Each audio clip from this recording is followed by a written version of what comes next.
Está entrando no ar pela Rádio Universidade 800 AM o programa T-Move, Temas Emergentes em Movimento.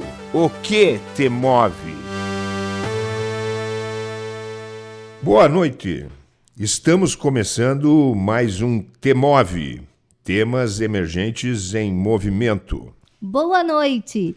Eu sou a Maria Aparecida Azolim, pedagoga da Coordenadoria de Tecnologia Educacional da UFSM. E junto com o professor Clayton Hillig, apresentaremos o programa de hoje direto dos estúdios da Rádio Universidade 800 AM.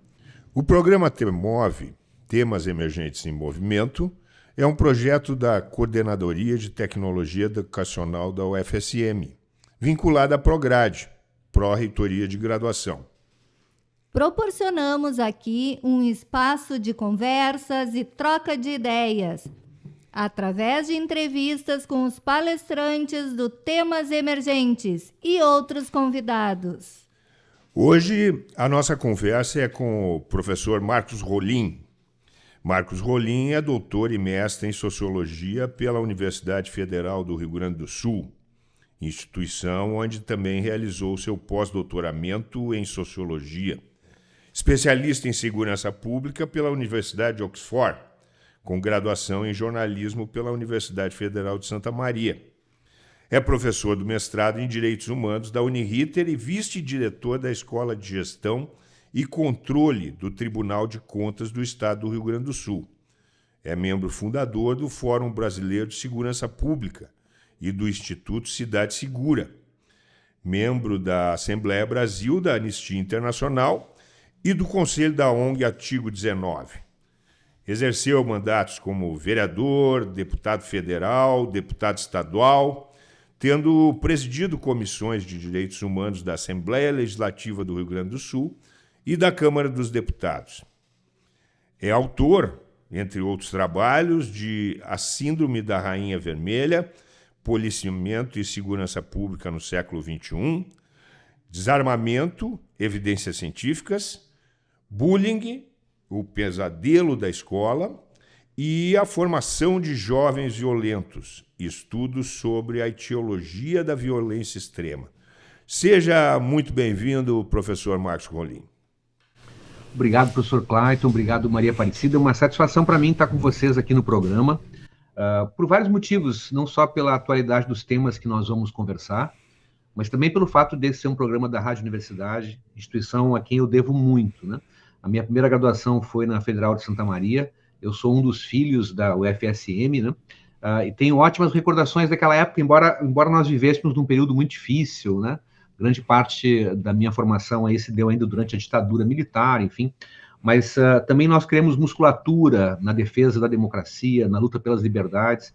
Isso foi muito importante para toda a minha geração. Então, sempre que eu recebo um convite das federais no Brasil, mas com especial destaque da Federal de Santa Maria, para mim é sempre uma honra, uma satisfação poder aceitar e participar.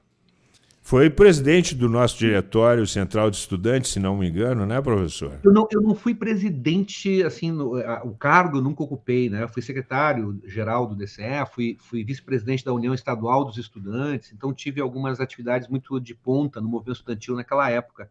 Mas, enfim, nós éramos um coletivo que atuávamos em conjunto e dividimos as tarefas entre nós. Era um momento bem complicado, mas muito rico assim, de mobilização e muito cheio de esperança. Me lembro muito bem da sua presença na campanha pelas diretas. Foi. Professor Marcos, nós temos uma pergunta que nós fizemos para todos os nossos entrevistados, que é o que dá título ao nosso programa. O que te move?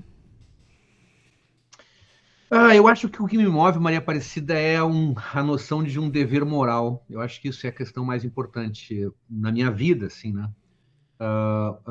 Eu tenho, talvez uma característica básica é essa, eu não consigo deixar de dizer aquilo que eu penso, eu não consigo não me manifestar quando há uma coisa que me parece ser uma injustiça. Eu, ao longo de toda a minha vida, desde muito cedo, muito antes de qualquer participação política, enfim, eu sempre tinha esse pressuposto de que, independentemente dos resultados que a gente possa alcançar ou não, nós atuamos de acordo com um conjunto de princípios, de deveres, né?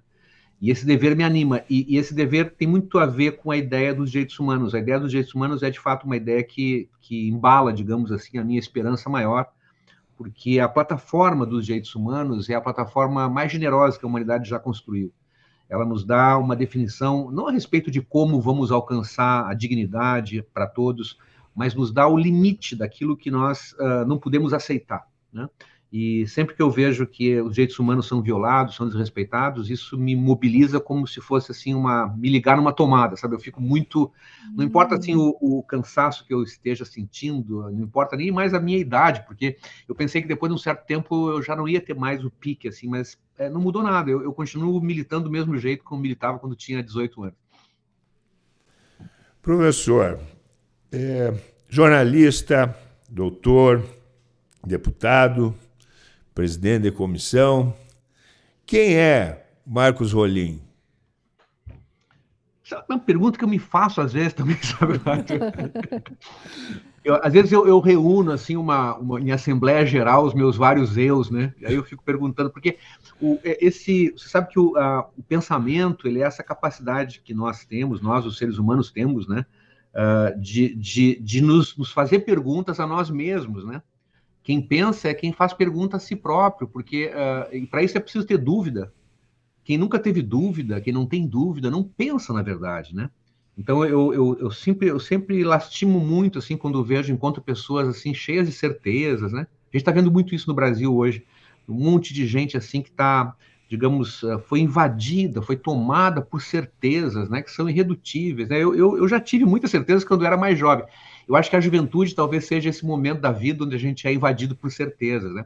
Mas depois, com a maturidade, a gente vai se dando conta que as coisas são muito mais complicadas, são muito mais complexas do que a gente imaginava, e a gente é assaltado por muitas dúvidas. Eu cada vez tenho mais dúvidas.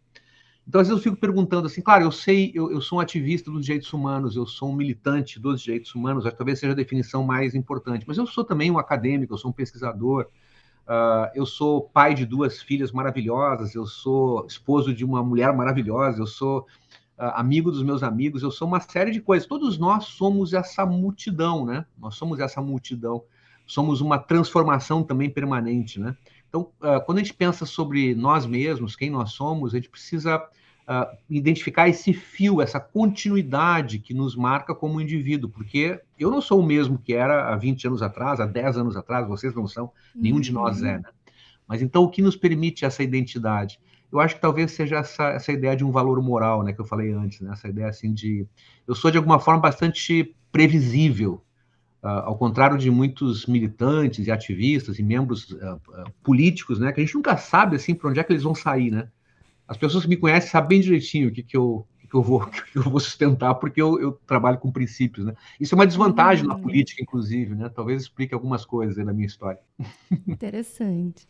Professor, no agradecimento do seu livro, A Formação dos Jovens Violentos, Estudos sobre a Etiologia da Violência Extrema, o senhor conta quando o senhor estava entrevistando um rapaz, um adolescente, ele disse que aquilo doía, falar sobre o que tinha acontecido, mas também fazia bem. Como o senhor vê esse processo de escuta? Será que os jovens de hoje estão sendo escutados? Então, essa pergunta é bem interessante, Maria Aparecida, mas eu preciso, só para situar o nosso ouvinte, muito brevemente, explicar o que é esse livro, né? Esse livro, na verdade, foi o meu último livro. É o livro onde eu publiquei, na verdade, a minha tese de doutorado, né? Então, o meu doutorado em Sociologia na URGS, foi até uma tese premiada aqui, como uma das melhores aqui da URGS, mas ela procurou descobrir o seguinte, esse era o ponto que eu queria entender. O que faz um jovem virar um matador, né? Nós temos alguns meninos, eu digo meninos porque são muito jovens mesmo, alguns deles têm 16, 17 anos, outros têm um pouquinho mais, 20, 21, são jovens, que possuem na sua história várias mortes, né? Que mataram várias pessoas. Muitas vezes, claro, associado ao tráfico de drogas, participando de grupos de facções criminais. Mas eu precisava entender, eu queria entender o que está na origem disso, né? Quais são as causas que levam um jovem a matar, e a matar não uma vez, mas várias vezes, né? Acabei conseguindo, dentro da fase, na época, encontrar o perfil que eu queria entrevistar, então consegui separar lá um grupo de 20 e poucos jovens, né, que eu poderia entrevistar. Acabei entrevistando 17 desses jovens, que tinham no seu histórico várias mortes, né. E a abordagem dessas entrevistas que eu fiz com eles foram entrevistas em profundidade, são entrevistas que a gente pergunta sobre a vida deles, então eles contam a história da vida deles, né, o tempo inteiro. Entrevistas que duram, sei lá, 4 horas, 3 horas, cada uma, né? E o que menos me interessava, na verdade, eram os crimes. O que mais me interessava era o que veio antes, né? Como é que é a infância, como é que foi a família, como é que foi a escola. E a gente foi tentando levantar esses dados. E depois eles me davam, ao final, o nome de um colega de infância que eles tinham certeza que nunca havia se envolvido com crime. Eu fui atrás, então, dessas indicações que eles deram. E repeti essa entrevista em profundidade com os nomes que eles indicaram. Então, eu tinha 2 grupos de jovens, da mesma idade, todos homens, todos muito pobres, criados na periferia das nossas cidades, um grupo que virou matador e um grupo que virou trabalhador. E aí eu imaginava que eu ia descobrir, então, qual era a diferença entre esses 2 grupos. Claro, essa primeira parte da pesquisa é uma pesquisa qualitativa que me permitiu entender algumas coisas. Por exemplo, apareceu muito fortemente aqui o tema da educação. Porque todos esses jovens que estavam presos haviam saído da escola muito precocemente, alguns com 10, 11, 12 anos. Né? Nenhum deles tinha uma história boa para contar sobre a escola. Todas as histórias eram histórias de fracasso escolar, de incapacidade de permanecer na escola. Enquanto que os outros jovens, colegas deles de infância, que eram igualmente pobres, mas que não haviam saído da escola, continuavam estudando, né, na mesma idade, e nenhum deles havia se envolvido com o crime. Então eu percebi aqui que tinha uma coisa importante, que eu não imaginava que ia aparecer, né? Essa coisa da evasão escolar, enfim. Mas eu não tinha uma relação causal possível ainda, porque o meu grupo de entrevistados era muito pequeno. Então, para fazer essa comparação, eu não tenho condições de estabelecer relações causais. Eu tenho aqui uma sugestão que é típico dos estudos qualitativos. E aí eu fui para a segunda parte da minha pesquisa, então, que foi um estudo quantitativo, que foi a aplicação de questionários com pessoas que estavam presas por crimes violentos e não violentos, também jovens, e por pessoas que nunca se envolveram com o crime fora das prisões, nas escolas da periferia de Porto Alegre, por exemplo. E aí sim, eu consegui, com um questionário de mais de 100 perguntas, montar uma base de dados quantitativa. E o que nós descobrimos foi exatamente isso, que quanto mais cedo os jovens saem da escola, maior a probabilidade, a tendência de que eles se envolvam com o crime. E aqueles que haviam saído muito cedo, na verdade, acabaram se socializando, acabaram se formando no contato com os grupos criminais, com os grupos armados do tráfico de drogas. Então, é mais ou menos assim, Maria Aparecida. A escola não deu conta da situação, eles saem da escola, porque a escola não soube acolhê-los, e quem os acolhe é o grupo de tráfico. Então, a escola fecha as portas, mas o crime está sempre com as portas abertas, né? E recebe esses jovens muito cedo. E ali eles se socializam, naquilo que eu chamei de uma socialização perversa. Porque eles aprendem a violência, eles aprendem a lealdade ao seu chefe no grupo, eles aprendem a não ter medo de enfrentar a polícia, eles aprendem uma série de coisas, né? Então, é um aprendizado de uma socialização perversa. Quando esses meninos são flagrados pela polícia, são presos, isso dificilmente resolve esse problema. Muitas vezes acaba, inclusive, aprofundando esses vínculos criminais com as facções. E poucas vezes eles têm a chance de falar. Vários desses meninos que eu entrevistei, nunca alguém havia perguntado para eles alguma coisa sobre a sua história, sobre a sua vida. Eles já tinham falado sobre crime, mas nunca sobre a sua vida, nunca sobre a sua história, né? E foi muito impactante, assim, ouvi-los com essa profundidade. E aparece falas como essa, né? De um menino dizer, olha, é tão doído falar isso, mas ao mesmo tempo é tão bom porque alguém estava escutando, porque ele pôde tirar de dentro, né? E colocar na minha mesa, no meu gravador, aquela fala que vai ser depois trabalhada, porque ele não seja identificado, e está no livro, né?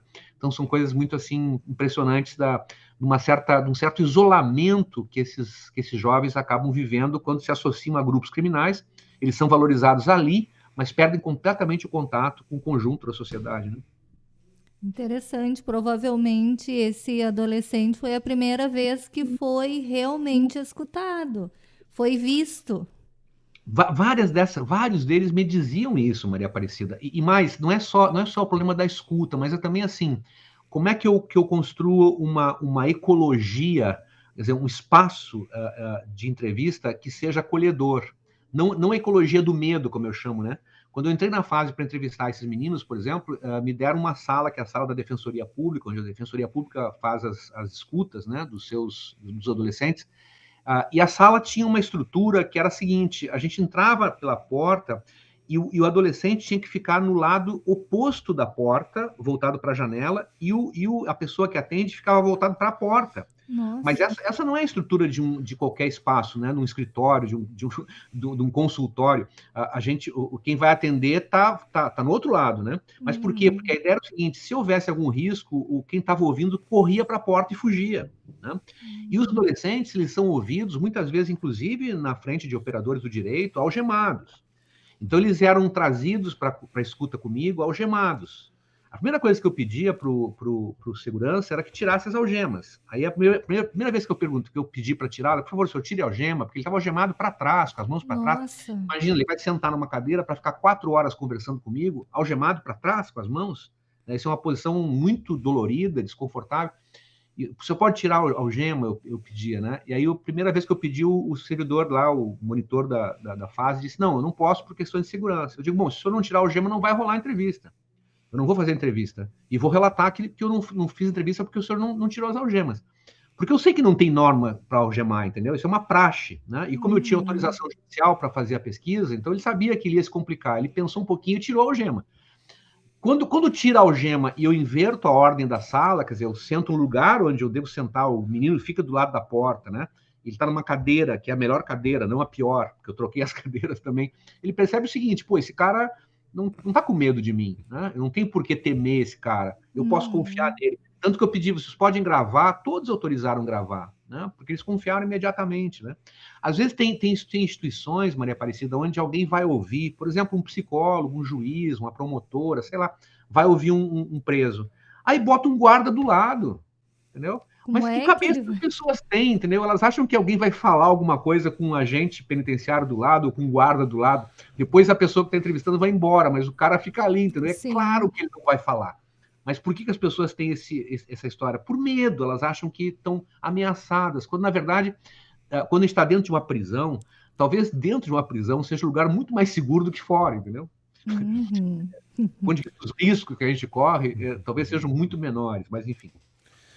Professor Marcos Rolim, somos egressos do mesmo programa de pós-graduação. Eu também fiz meu doutorado lá no programa de pós-graduação em Sociologia. Havia uma discussão na época muito forte sobre violência na escola e de violência da escola. Nós assistimos e acompanhamos essa semana o caso da menina de 11 anos estuprada em Santa Catarina e que teve o direito ao aborto negado. Ficamos horrorizados, né, com a condução da juíza responsável pelo caso. Nos parece, né, que essa criança foi vítima de 2 atos de violência. Um cometido por um criminoso e outro pelo Estado, representado ali pela juíza. Como você vê essa situação, né, do fundamentalismo religioso interferindo numa decisão que deveria ser de proteção à criança e uma condução e uma violência feita pelo Estado? Pois é, esse é um tema assim bastante difícil, né, Clayton? Porque a gente tem no Brasil, o Brasil tem uma característica que é histórica, mas de um tempo para cá ela parece que ficou muito mais aguçada, né? Há certos temas que se transformaram em tabu, né? Então não se pode nem debater, não se pode discutir, né? O mundo inteiro discute essas questões há muito tempo. É difícil encontrar uma sociedade contemporânea que não haja um debate franco sobre isso, com posições divergentes, claro. É muito comum. Vimos agora nos Estados Unidos, recentemente, agora uma decisão que retroage, né, a própria legalização do aborto. Mas, enfim, isso é um tema amplamente debatido nos Estados Unidos, sem muito problema. Mas aqui o próprio debate é interditado, né? Há uma situação assim onde se interdita o debate. Então, eu não quero nem entrar na discussão sobre o aborto, porque ela é uma discussão assim muito complexa, difícil, a gente precisaria de muito tempo aqui para conversar. Mas uma coisa que não é objeto assim de questionamento, né, é que nós temos no Brasil uma legislação, uma lei penal, que estabelece 2 casos mencionadamente, depois uma decisão do STF que acrescentou um 3º caso. Mas há 3 situações hoje no Brasil onde o aborto não é considerado crime, né? Então, nós temos a situação de interrupção da gravidez, no caso de gravidez decorrente de estupro. no caso de risco de vida para gestante, né, e no caso de feto anencefálico. Então, essa última por decisão do Supremo Tribunal Federal. Na lei penal, nós temos essas duas excludentes de licitude, né? No caso, as duas estão presentes ali. Nas duas, porque nós temos conceitualmente um estupro, né? Eu digo conceitualmente porque toda relação sexual com uma criança de 11 anos não se presume que seja consentida, não há consentimento possível, embora no caso, viu, Clayton, a gente tem que tomar cuidado também para não estigmatizar o autor, porque o autor desse ato sexual não consentido tem 13 anos. Né? Então é um menino. E é um menino que a princípio, os dois estavam numa relação que não era uma relação de forçar alguém a nada. Mas, enfim, conceitualmente, ele praticou um ato infracional gravíssimo, né? Porque não se mantém relação sexual com uma pessoa de 11 anos. Então, nós temos aqui, de um lado, o estupro, do ponto de vista jurídico, né? Claramente um estupro, e de outro lado, o risco gravíssimo de vida para a gestante, porque estamos tratando de uma criança, gente, de uma criança. Como é que uma criança pode ter uma gestação? Ela pode ir a óbito, né? Além de tudo, mesmo que não houvesse esse risco, vamos imaginar que pudesse continuar essa gestação. Alguém pode imaginar o que é ser mãe aos 11 anos? Alguém pode ter uma ideia de uma criança que está em idade de brincar com boneca ainda e vai ter um filho de verdade? Isso é uma desumanidade obrigar esse tipo de gestação. Infelizmente, as pessoas... no Brasil tem isso, há uma certa visão fundamentalista, que é o seguinte, as pessoas parecem que estão muito preocupadas, algumas, né, com os não nascidos. Os não nascidos. Agora, depois que nasce, essas mesmas pessoas não estão nem aí para os nascidos, porque aí não tem auxílio maternidade, aí não tem auxílio creche, aí não tem estímulo para nada, não tem orçamento, limita o gasto social, aí tudo não funciona, né? Mas para os não nascidos, aí sim, os não nascidos é um problema gravíssimo, né? Nesse caso, eu acho assim que foi assim, concordo contigo, nós temos aqui duas violências, a violência inicial lá do ato sexual não consentido, e depois uma violência que o Estado patrocina através do Poder Judiciário, infelizmente. Felizmente, a situação se resolveu, né? Aconteceu a interrupção da gravidez, mas olha o custo, o custo, eu digo assim, emocional, humano, né? Que essa menina passou, né? Foi afastada da família, colocada num abrigo institucional, longe da mãe que ela ama e que queria ficar com ela o tempo inteiro, por conta de um dogma, uma visão dogmática, né? Então, acho isso assim de uma desumanidade indescritível, né? Professor, o senhor foi eleito em 1982 vereador de Santa Maria, com o maior número de votos. Nesse mandato, criou a Comissão de Direitos Humanos, onde foi presidente por 2 anos. Depois, em 94, assumiu a Comissão de Cidadania e Direitos Humanos da Assembleia Legislativa do Rio Grande do Sul, presidindo essa comissão por 6 anos. O senhor possui uma longa caminhada na questão dos direitos humanos. Quais são os avanços e os retrocessos que o senhor percebe?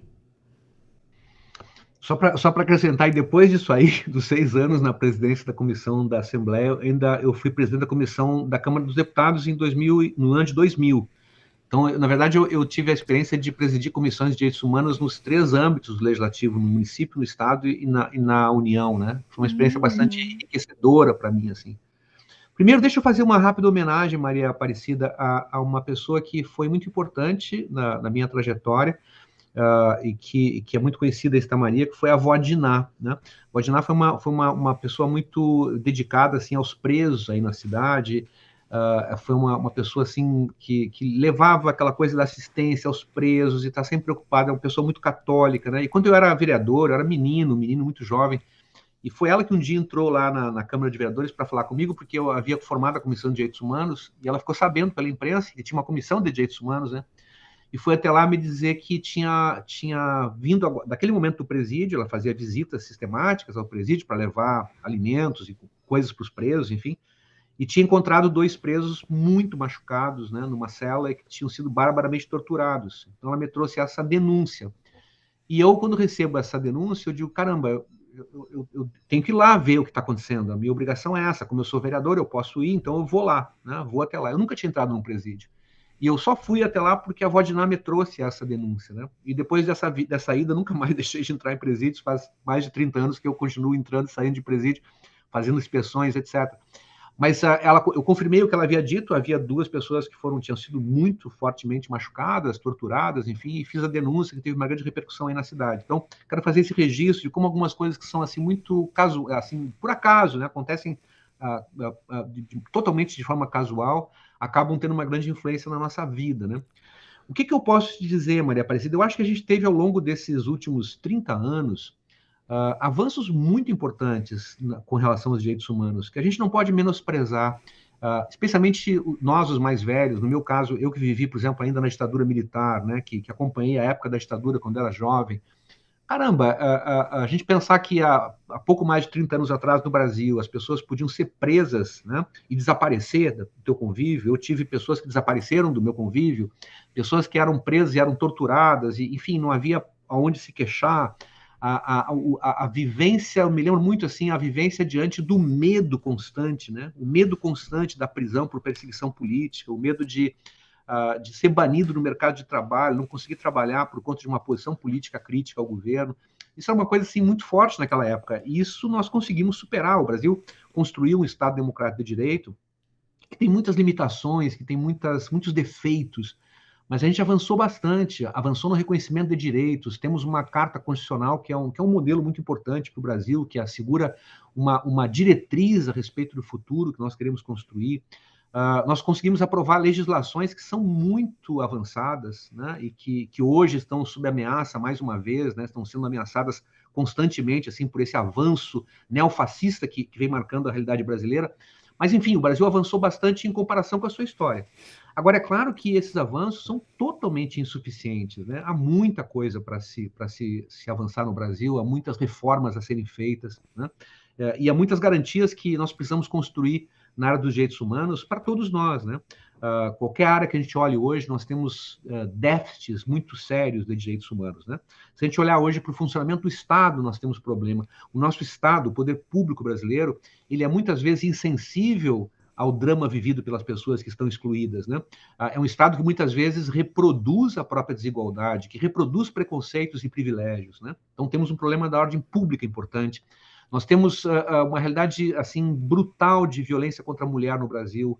Nós continuamos com indicadores altíssimos de feminicídio, de espancamento, de agressão às mulheres em todas as classes sociais. Isso é muito marcante. Não conseguimos eliminar esse problema, sequer reduzi-lo de forma significativa. O racismo segue sendo um problema sério entre nós, né? O Brasil tem uma sociedade que é estruturalmente racista, ela é formada a partir de componentes racistas, de tal forma que nós nem precisamos mais de pessoas racistas para manter o racismo. Basta não desmontar essa estrutura racista que foi formada, né? E que estrutura de maneira como se fosse natural, né? A gente chegar no lugar de poder e só tem pessoas brancas, né? Vai no Poder Judiciário, vai encontrar negros em geral na prestação de serviço, né? Mas não na magistratura como regra. A esmagadora maioria dos nossos magistrados são brancos. Então, há toda uma situação aqui que envolve uma herança cultural, deficiências, pobreza, né? Isso tem muito a ver com a escravidão, com a herança da escravidão que nós acabamos recebendo, e são temas que nós sequer tocamos no Brasil ainda de forma mais clara, entre tantos outros, né? O preconceito, a discriminação, a violência disseminada. O Brasil é uma sociedade muito violenta. Então, diante dessa realidade, a gente muitas vezes perde de vista um pouco o que nós já avançamos. Mas quando a gente começa a sofrer ameaças, como agora estamos sofrendo, né? Nós vamos desregulamentar totalmente a legislação trabalhista. Vai acabar, né? Então, tipo assim, a sociedade vai virar um grande Uber, né? Todo mundo trabalha 16 horas, ninguém ganha mais nada, ninguém tem segurança nenhuma. Então, a gente começa a pensar, caramba, mas isso aqui é um desrespeito aos direitos trabalhistas mais fundamentais, que a gente já teve, não tem mais, né? Bom, mas aí vem alguém e diz, olha, a gente vai acabar agora com esse tema aqui da restrição proposta pelo Estatuto das Armas no Brasil, né? Todo mundo vai poder comprar arma, né? Aí, de repente, tu tem lá uma portaria que estabelece que se tu te filia para um clube de atiradores, caçadores e colecionadores, pode comprar 19 fuzis, né? E aí tu tem pessoas com arsenal hoje em casa, né? Que, por acaso, pode transportar essas armas no seu carro, uma delas carregada, porque assim quis o nosso presidente com uma portaria. E aí, se por acaso essa pessoa é parada pela polícia na rua, dentro do seu carro, cheio de armas, e o policial fala, mas e essas armas? O que você está fazendo aqui? Não, estou indo para um clube de tiro. Eu sou filiado a um CAC, né? A um clube de atiradores, caçadores e colecionadores. Aí o policial fala, mas às 2 da manhã, meu amigo? Não, porque o meu clube funciona 24 horas por dia. E aí o cara vai lá e tem uma senha para entrar no clube que está fechado, ele digita a senha e entra às 2 da manhã, porque essa é a desculpa para que eles possam andar armados sem ter porte dentro do carro. A gente olha isso e fala, caramba, a gente já teve uma garantia maior antes, né? Então, várias coisas estão acontecendo assim. Poxa, a gente tem uma Constituição Federal de 88 que estabeleceu a obrigatoriedade da demarcação de terras indígenas. Hoje nós estamos discutindo o marco temporal. Quer dizer, alguma mente do inferno, porque são mentes infernais que existem, né, bolou uma tese chamada marco temporal. E essa tese que alguém inventou, eu digo uma mente do inferno, estabelece o seguinte: esta ideia que está na Constituição só vale para povos indígenas que estavam nas suas terras em 88. Se não estava em 88, não vale mais. Então não tem que demarcar mais terra. Aí é mais ou menos o seguinte: um povo indígena estava na sua terra 2 anos antes, aí a sua terra é grilada por bandidos, que elimina essa possibilidade, os índios têm que fugir dali, as populações indígenas devem fugir dali, saem das suas terras, portanto, vem 88, a Constituição diz, agora os caras têm direito a demarcar as terras. Bom, eles não estavam na sua terra, perderam o direito, mas não é uma mente brilhante quem inventou isso, e é isso que o Supremo está discutindo agora, com risco de a gente não sabe se vai passar ou não, né? Então, esse é o ponto, a gente está numa encruzilhada no Brasil, acho que muita gente não se deu conta disso ainda, mas o Brasil vive uma encruzilhada que é basicamente o seguinte: nós vamos manter a Carta Constitucional brasileira com as garantias fundamentais que ela prevê, ou a gente vai para o golpe, porque a ideia básica que está se armando hoje é essa. Bom, se a eleição não for como eu quero, eu não reconheço os resultados e eu vou chamar de Forças Armadas e acabou a conversa. Isso é golpe, né? Então tem um golpe anunciado no Brasil. A gente não sabe se vai ter eleição, porque pode ser que haja uma intenção de não permitir que a eleição ocorra, e se ocorrer, a gente não tem certeza se o resultado vai ser reconhecido. Chegamos a esse ponto no Brasil. Né? Chegamos a esse ponto. Então, quando a gente olha essas ameaças, a gente se dá conta assim, de caramba, o quanto nós avançamos e o quanto a gente pode perder, né, dessas conquistas com tanta facilidade e ali adiante. Né? Não estou falando de uma coisa assim para um futuro distante, é uma ameaça concreta, real, agora, né, na realidade brasileira. Tempos sombrios. A conversa está muito boa, professor Marcos e queridos ouvintes, mas nós temos que chamar um intervalo, mas logo voltamos.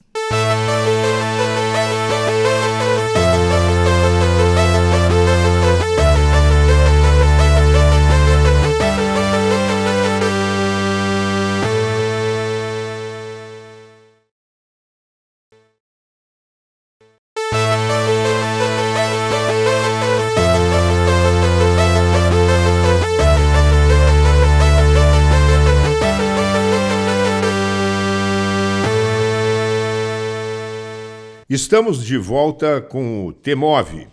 Para você que ligou o rádio agora, seja muito bem-vindo. Você está ouvindo o programa TMOV pela Rádio Universidade 800 AM.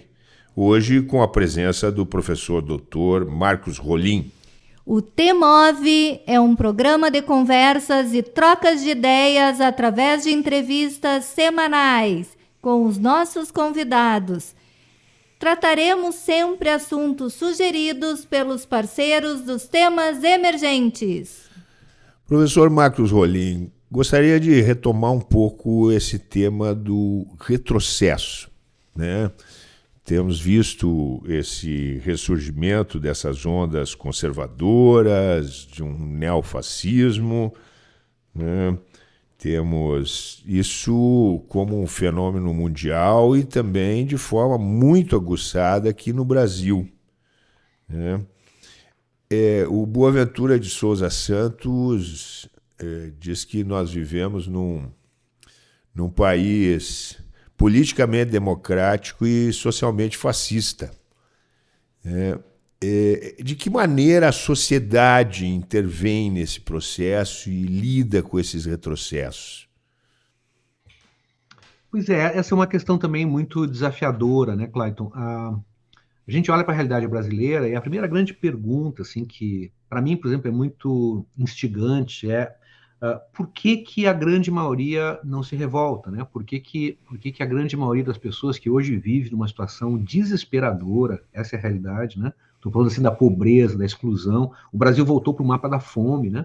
Nós temos hoje no Brasil, só para dar um número para os ouvintes, 33 milhões de pessoas que passam fome. 33 milhões. Não estou dizendo assim que são pobres, que pessoas passam fome. 33 milhões. Né? A gente tem hoje no Brasil, ao mesmo tempo, uma desigualdade social que é uma das mais abissais do planeta. Vejam vocês o seguinte, vocês viram notícias, várias notícias já, sobre fila em açougue para recebimento de ossos. Né? Nós temos vários lugares do Brasil onde as pessoas fazem fila nos açougues para receber ossos. Aquilo que ninguém quer, então a pessoa recebe um osso, vai para casa fazer uma sopa e está louca de faceira porque recebeu um osso. Então nós temos fila do osso em açougues. Mas o Brasil também tem fila de helicópteros, fila para compra de helicópteros. Não sei se vocês sabiam, mas há uma fila de 90 dias de espera, 120 dias de espera para compra de helicópteros no Brasil. A demanda é tanta, né, de grandes milionários que as empresas não conseguem entregar os helicópteros. Eu estou falando aqui, gente, de um modelo mais simples de helicóptero no Brasil, que custa hoje 27 milhões de reais. Mas há modelos que estão na lista de espera de 90 milhões de reais. Para que o cara consiga não perder tempo no trânsito, claro, imagina, né? Então ele tem um helicóptero dele, né, que custa 90 milhões, tem fila para comprar, né? O Brasil nunca vendeu tantos carros Porsche como agora. Um outro dado importante, não sei se sabiam, a venda de Porsches bateu recorde no Brasil esse ano, né? Então, assim, o que é isso? Isso é uma coisa imoral, é uma sociedade imoral. A fratura que nós temos no Brasil não é qualquer fratura. Desigualdade social existe em todos os lugares. Mais ou menos nós vamos encontrar sempre desigualdade social em qualquer sociedade, faz parte. Ninguém propõe um regime igualitário, onde todos tenham a mesma coisa. Não. Nós estamos falando de outra coisa aqui. Nós estamos falando aqui de uma sacanagem muito grande, que é um grupo de 0,01% das pessoas ter um quarto da renda no Brasil. Né? O mesmo que 90 milhões que pessoas ganham. Então, isso é algo absolutamente intolerável. E nós vínhamos num outro sentido. O Brasil vinha reduzindo essa desigualdade num ritmo, inclusive, muito lento. Do meu ponto de vista, para o meu gosto, muito lentamente. Né? Eu estou me referindo aqui aos governos do presidente Lula, especialmente, que tiveram ganhos importantes do ponto de vista de redução da pobreza, por exemplo, no Brasil, de uma inclusão maior das pessoas no mercado de trabalho, de um aumento significativo no salário mínimo, de políticas de inclusão, né, que foram muito importantes, embora muito tímidas. Eu tenho muitas críticas aos governos do PT, tenho muitas críticas ao PT, inclusive, ao Lula, inclusive, né, embora tenha sido militante do PT há muitos anos, me afastei dele há mais de 15 anos, então eu não tenho, assim, nenhuma vinculação político-partidária. Quero sublinhar isso também, porque nem todo mundo tem essa mesma informação, de repente as pessoas estão ouvindo, mas o cara é do PT. Não, não sou do PT, eu sou um crítico do PT. Mas eu estou mostrando aqui que há uma outra coisa mais complicada no Brasil de hoje, que é a existência de um governo que não tem nenhum compromisso em enfrentar esses problemas. Pelo contrário, agrava esses problemas. O presidente Bolsonaro isentou de imposto quem compra jet ski, quem importa jet ski, quem importa balão. Vocês têm noção de uma coisa dessa? Quer dizer, no momento onde um cidadão que ganha R$ 1.900 tem que pagar imposto de renda no Brasil, porque não se corrige a tabela de imposto de renda, o cara vai lá e isenta de imposto a compra de jet ski, de balão. Né? Então, quer dizer, é um governo... Bom, eu estou falando governo com boa vontade, porque não há governo no Brasil. Vamos combinar, o presidente Jair Bolsonaro não governa nada. Né? Ele governa as motocicletas que ele faz. Ali ele governa com o nosso dinheiro, gastando milhões em motocicletas. Isso ele governa bem. Mas o Brasil ele não governa. Quem governa o Brasil são uma meia dúzia de grandes empresários, de grandes oligopólios brasileiros, que perceberam o seguinte: essa é a hora de ganhar dinheiro. Essa é a hora de enriquecer, essa é a hora de invadir as terras indígenas, porque a gente tem um aliado do nosso lado no Planalto. Alguém que diz assim, façam o que vocês querem fazer, o que vocês sempre quiseram fazer e nunca puderam, porque o Estado Democrático de Direito não permitia. Mas agora eu estou aqui, eu vou dar cobertura para vocês, estou cobrindo vocês, galera. Avancem. Essa é a ideia. A ideia do ministro do Meio Ambiente, que já saiu, enfim, mas que está sintetizada naquela frase do Ricardo Salles, né? Maravilhosa, né? Vamos fazer, deixa a boiada passar. A gente estão preocupados com a Covid, com a pandemia, a imprensa só fala em Covid na pandemia. Agora é a hora da boiada passar. Foi gravado, gente, não estou inventando nada aqui, está filmado, gravado, uma reunião ministerial, onde o presidente fala 34 palavrões numa reunião e o seu ministro diz que tem que passar a boiada no Congresso, tipo assim, desregulamenta tudo. Ou seja, vai entrar garimpeiro na Amazônia, vai entrar desmatador na Amazônia, vão poluir os rios, vão desmatar a floresta, porque tem um maluco no poder que diz, vai lá e faz isso. Né? Então a discussão aqui é outra. Não é mais PT, não PT, PDT, PSB. Eu não estou me lixando para esses partidos todos, juntos. Né? Alguém pode jogar no mar todos eles. Eu estou discutindo outra coisa aqui, que é o seguinte: o Brasil está diante de um risco altíssimo. Ali adiante, há um psicopata no poder. Há um psicopata no poder executivo. Né? E esse cara não vai largar do osso, entendeu? Ele não sabe nem o que está fazendo, mas ele sabe que não pode largar do osso. Por quê? Se ele sair da presidência, amanhã ou depois, ele e os filhos, né, envolvidos em denúncias gravíssimas de corrupção, vão estar respondendo por isso. Então é um problema também de sobrevivência. E aí tem muita gente que cala diante disso, né? que faz de conta que não está acontecendo, que não sabe, né? Mas está acontecendo, gente. O quadro é gravíssimo, é demais. Né? Quando eu tenho um ambientalista como o Bruno, que é assassinado por garimpeiros ou por traficantes, não se sabe, no Amazônia, no meio da floresta amazônica, a gente tem que lembrar o seguinte, que esse cara foi praticamente demitido pelo governo Bolsonaro porque fazia operações contra o garimpo. Né? Então o senhor Sérgio Moro, na época, que era ministro da Justiça, praticamente o demite. Ele sai da FUNAI, né, porque fazia operações em defesa dos índios, e vai ficar fazendo um trabalho independente, sem nenhuma cobertura do Estado.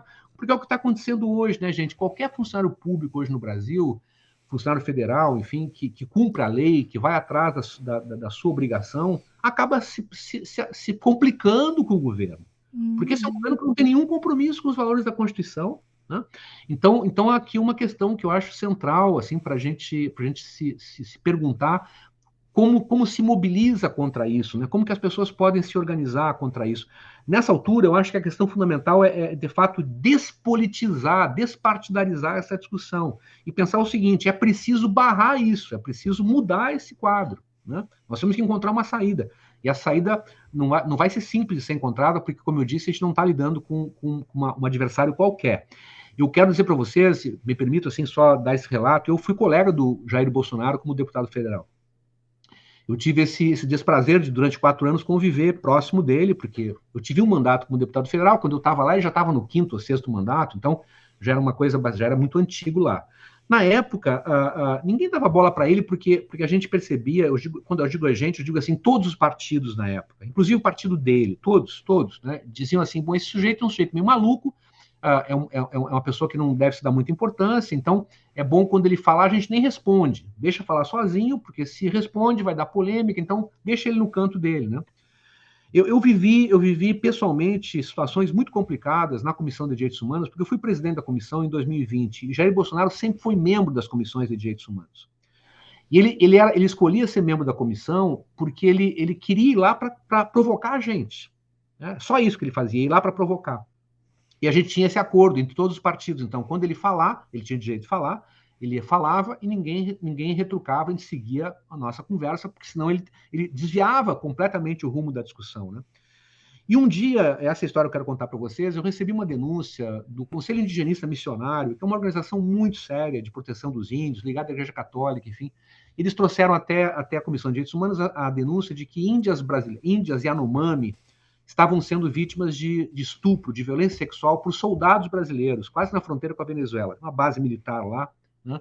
E que, bom, essas índias estavam ali, essas meninas, né, e estavam sendo violadas, estavam sendo estupradas por esses soldados. Eu achei a denúncia muito sólida, muito bem assim, amparada em vários relatos, etc. Eu achei que era minha obrigação ir até lá. Né? E eu fui até lá.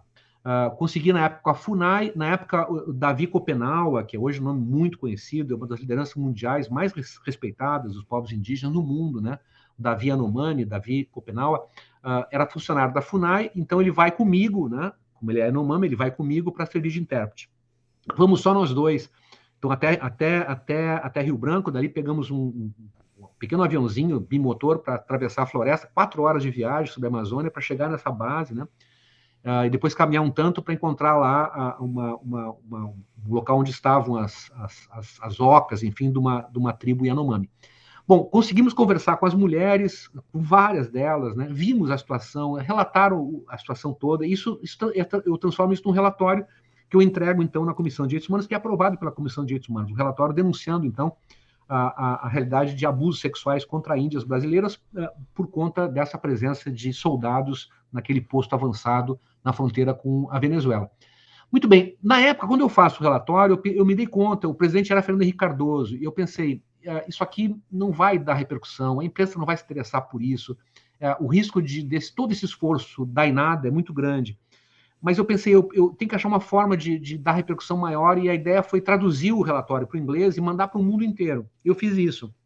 Mandei para o mundo todo, na verdade. Não teve entidade de direitos humanos que não recebeu esse relatório. E houve uma reação muito forte da comunidade internacional, muita pressão sobre o presidente Fernando Henrique. E ele acabou reagindo bem, ele tomou iniciativa, mandou apurar, enfim, afastou pessoas, ele se mexeu, né, para responder àquela pressão internacional. O então deputado Jair Bolsonaro vai à tribuna da Câmara e faz o seguinte discurso. Estava lá assistindo o discurso, e o discurso dele é o seguinte: o deputado Marcos Rolim fez um relatório denunciando soldados brasileiros como autores de crimes sexuais contra a Índia Yanomami. E não contente com isso, mandou esse relatório para o mundo inteiro em inglês. Ou seja, ele fez uma denúncia contra as Forças Armadas brasileiras para o estrangeiro. Quem denuncia as Forças Armadas para o estrangeiro é um traidor. Traidor tem que ser fuzilado. Então ele vai e propõe o fuzilamento na tribuna. Que horror. Então esse é o sujeito que vira presidente depois. Passou um tempo, gente, a gente fez uma homenagem na Câmara para um busto do Rubens Paiva. Para quem não sabe, o Rubens Paiva foi um deputado federal brasileiro que foi uma das vítimas da ditadura. Ele foi chamado a depor num quartel, se apresentou no Rio de Janeiro e nunca mais foi visto. Né? O carro dele, um Volkswagen, ficou no estacionamento e nunca mais foi visto. A gente sabe que ele foi barbaramente torturado, que seu corpo foi enterrado, sumido, etc, etc. Então, Rubens Paiva era um deputado federal. Né? Muito bem. A gente resolveu fazer tempos depois, já nem estava lá na Câmara, mas foi feito uma homenagem ao Rubens Paiva, que é um busto que está lá até hoje. A gente mandou fazer um busto para o Rubens Paiva e chamamos uma cerimônia lá de organização com algumas para a inauguração desse busto, com militantes de direitos humanos e com familiares da família, né, do Rubens Paiva, enfim, que é pai do Marcelo Rubens Paiva. Então estava lá vários familiares dele, etc. Uma coisa pequenininha, né, para fazer a inauguração do busto. O senhor Jair Bolsonaro entra na sala, vai caminhando em passos largos até o busto e cospe no busto. E sai dali sem dizer uma palavra. Vocês estão entendendo que isso não tem nada a ver com política, gente. Isso não tem nada a ver com partido. Esse é outro departamento. Isso é outra coisa, muito diversa. Né? E é isso que nós estamos enfrentando. Então, eu acho que é importante ter essas coisas presentes, porque as pessoas se enganam muito, entende? Elas acham que estão tratando com uma coisa normal. Não tem nada de normal aqui. Aqui tem uma outra coisa muito mais complicada. Nós estamos sentindo diretamente, né, essa falta de prioridade, né, em diversos setores aqui na nossa universidade. O corte de recursos na educação esse ano é estratosférico, né? Há universidades que estão sem condições de funcionamento. A Rural do Rio de Janeiro já declarou que não tem condições de chegar até o fim do ano, né? Tem que paralisar suas atividades em virtude de, eu diria, uma incompetência na gestão, né? Porque uma gestão que se dizia muito competente, principalmente do seu ponto de vista econômico, né? Nos colocou numa encruzilhada orçamentária aí, onde a gente tem quase 30 bilhões para emendas de relator, né, no orçamento secreto, e não temos emenda, não temos recursos para a educação. Mas dentro desse contexto todo, dessa dificuldade, inclusive, da sociedade compreender, né, a partir das suas lideranças, a questão dos direitos humanos, como é que a gente lida com isso na educação? Como que a gente busca o entendimento, né, dos educandos, dos alunos, das alunas, acerca dos direitos humanos? Então, talvez, Clayton, a gente tenha que repensar. Eu acho que o Brasil precisa repensar muito assim a qualidade do seu ensino público, né? Especialmente, eu me refiro assim à escola pública de primeiro, enfim, o ensino fundamental como um todo, né? Que é o início de tudo, deveria ser muito repensado, né? A gente viveu ao longo desses anos um processo também que é muito perverso, que é uma divisão entre escolas públicas e privadas, onde as classes médias e os grupos mais favorecidos migraram para a escola privada, né? Quando eu era criança, em Santa Maria, eu estudei no Maria Rocha, no Bilac, Maria Rocha, e no finalzinho da minha formação no Maneco. E essas escolas, o Instituto Bilac, o Maria Rocha, o Maneco, o Manuel Ribas, né, eram escolas de excelência, eram escolas assim onde toda a família gostaria que o seu filho estudasse, né? Havia também escolas privadas, claro, boas ou más, enfim, mas havia naquela época também. Mas não eram escolas assim que eram disputadas. Se queria mesmo esse tipo de escola pública. Mas era uma escola também muito elitista, porque era uma escola pública onde a grande maioria das crianças mais pobres não frequentava, né? Nós fomos avançando no sentido de uma inclusão social cada vez maior. Então, hoje a gente está aí com 98%, 99% de ingresso nas primeiras séries, né, de todas as crianças brasileiras. Então, conseguiu, de fato, a universalização do acesso ao ensino, mas, ao mesmo tempo, a qualidade do ensino foi sendo depreciada, os professores foram sendo maltratados, o arrocho salarial foi sendo uma coisa quase que assim, sistemática, né? E foi se deteriorando a qualidade do ensino público brasileiro, né? Então, hoje, falar em educação no Brasil é falar inicialmente em como se melhora a qualidade do ensino público. Eu acho que aí há muitas coisas para a gente discutir, para se pensar, né? Do ponto de vista da gestão, né? Então, especialmente assim, essa ideia que eu queria só sublinhar, porque acho que é muito importante para direitos humanos, Clayton, que é essa ideia de que o processo pedagógico, o processo educacional, ele foi concebido historicamente. Eu vou falar sobre isso na nossa palestra lá depois, Maria Aparecida, para explicar melhor. Mas todo o processo tradicional de educação, o desafio pedagógico, digamos assim, sempre foi concebido como sendo um similar, digamos, de um desafio cognitivo. Então, a ideia básica era a transmissão de conteúdos, era a socialização do conhecimento.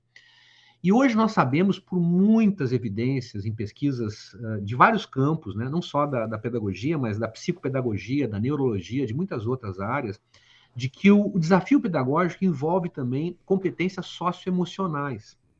Então, é muito importante que os professores recebam uma formação nessa área para que eles possam estar habilitados, capacitados para tratar de uma criança, por exemplo, na escola, que chega na escola num nível de estresse, por exemplo, absurdo, por conta da violência que ela presencia na sua região, no seu bairro, na região onde ela mora.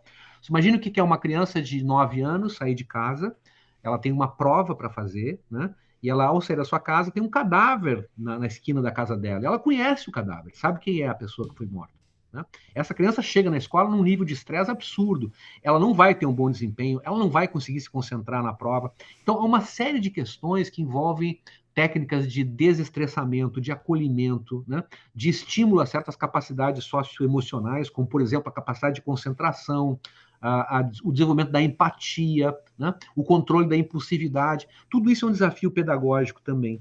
E a gente está ainda muito atrás do Brasil nessa discussão, né? E, portanto, a gente não consegue, muitas vezes, o resultado que a gente poderia conseguir na escola pública.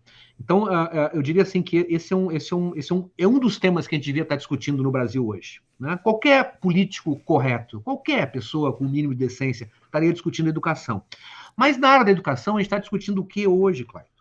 Nós estamos discutindo propina em ouro. Esse é o debate da educação. Um ex-ministro da educação preso porque agenciava pastores para traficar influência em troca de propina. É o que nós estamos discutindo na educação. E vai para trás, nós já temos 4 ministros da educação. Me digam alguma coisa que um deles fez, uma só. Você, meu amigo, minha amiga bolsonarista que está nos ouvindo agora, por favor, me diga rapidamente uma só coisa que foi feita na educação brasileira por qualquer um desses 4 ministros que já passaram pelo governo Bolsonaro. Não há nada, não há absolutamente nada, né? E agora sabemos que há coisas bem mais complicadas, né? Bem mais complicadas, né? Que parece que tem, inclusive, a presença muito forte assim, do presidente, que chegou a dizer que botava a cara no fogo pelo seu ministro da Educação. Então, o sujeito é só confiança, né? 45 agendas, esse é o número, 45 agendas do Palácio do Planalto com os 2 pastores pilantras, esses, né, que cobravam propina de prefeito, com o presidente, 45 agendas. Tinham muito assunto para conversar, né? E parece que alguns versículos para trocar também. É o que se diz, né? Que havia versículos no jogo, não sei. Vamos ver o que as apurações aí apontam. O nosso tempo, infelizmente, está indo para o final. A conversa, realmente, eu acho que a gente poderia ficar mais umas horas conversando, mas, infelizmente, estamos nos encaminhando Mas, professor Marcos, qual a sua mensagem, qual o seu recado final que o senhor gostaria de deixar para os nossos ouvintes? Olha, primeiro, Maria Aparecida, eu queria agradecer o convite de vocês. Assim, eu sei, essas coisas para mim, são sempre difíceis por conta da minha agenda.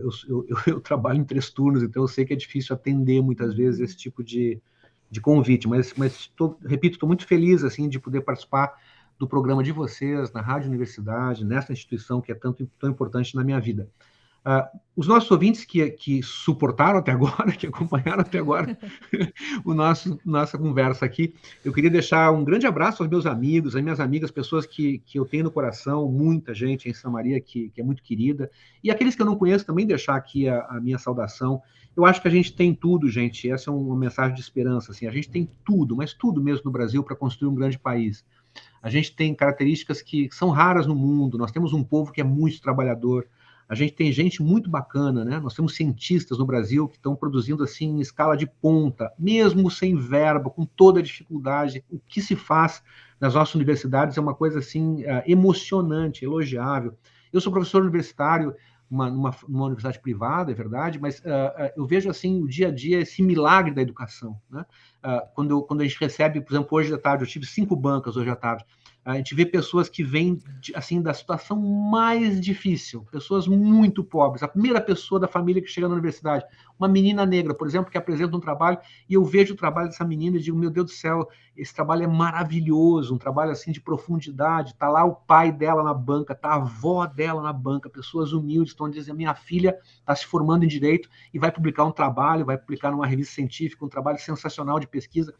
Esse é o milagre da educação. Né? Um milagre da educação que pode motivar a gente demais, né? E eu acho que o Brasil tem tudo para avançar se a gente conseguir se livrar dessas ameaças, né? Desse pandemônio que assumiu o nosso país, e eu acho que a gente está perto de fazer isso. Professor Marcos Rolim, excelente conversa, agradecemos muito a sua participação. O TEMOV vai ficando por aqui. Eu sou o professor Clayton Hillig e apresentei o programa de hoje juntamente com a pedagoga da Coordenadoria de Tecnologias Educacionais, Maria Aparecida Azolim. Muito obrigada pela sua presença, professor Marcos. É sempre assim, muito prazeroso ouvi-lo. O nosso programa tem a produção a cargo da comunicadora social, a Luísa Peixoto, e da diretora da CTL, Ziane Miller. Trabalhos técnicos de Giano Al e direção de rádio de Jonathan Ferreira. Nós estaremos de volta a partir das 6 da tarde da próxima terça-feira, falando sobre os temas emergentes em movimento, aqui pelos estúdios da Rádio Universidade 800 AM. Obrigada pela sua audiência. Até semana que vem.